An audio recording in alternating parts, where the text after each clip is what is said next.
Hello guys, today on Aeronautica Aircraft Reviews, we have one of our brand new badge planes from the last update. The KAC R.811. So let's get flying and let's get reviewing. The KAC R.811 is an ultra-rare or blue rarity regional airliner which you can obtain by getting the recently added 20 million visits badge, making it a bit different than your normal regional jet.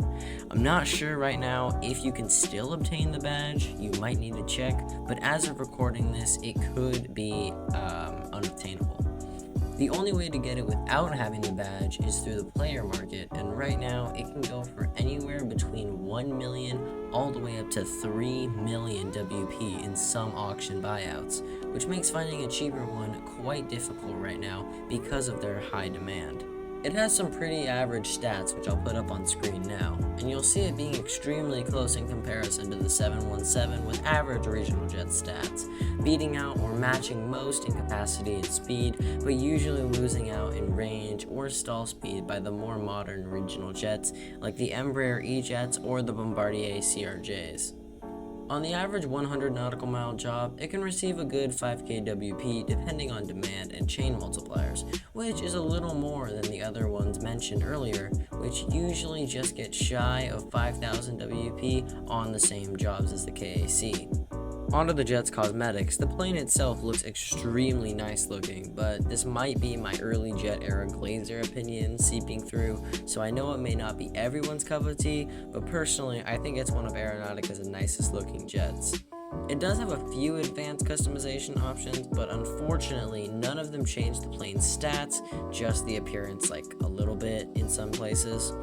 Finally, it does indeed have everyone's favorite, you guessed it, advanced liveries, meaning you can create your own design to use in-game while you fly around, just like the one being used in the footage in the background.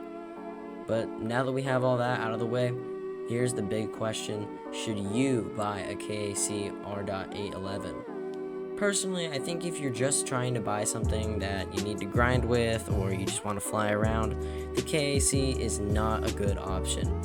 Right now, it's just too expensive. The popularity of the Kanamori jets always caused the prices to be extremely high, and right now the R811 is just the same. It's too high a price to really use as a casual grinding jet. So unless you're willing to spend over 1 million WP at least, it isn't very accessible, and I personally would stray away from getting it just for your own use. However, if you do want to get it for collection purposes, of course, you will need to be ready to dish out the WP, but overall, if you want to collect it, I think that you should. It's a pretty neat jet you're able to use. Of course, not everyone is going to be into collecting things. If you are, then I think it's a great option.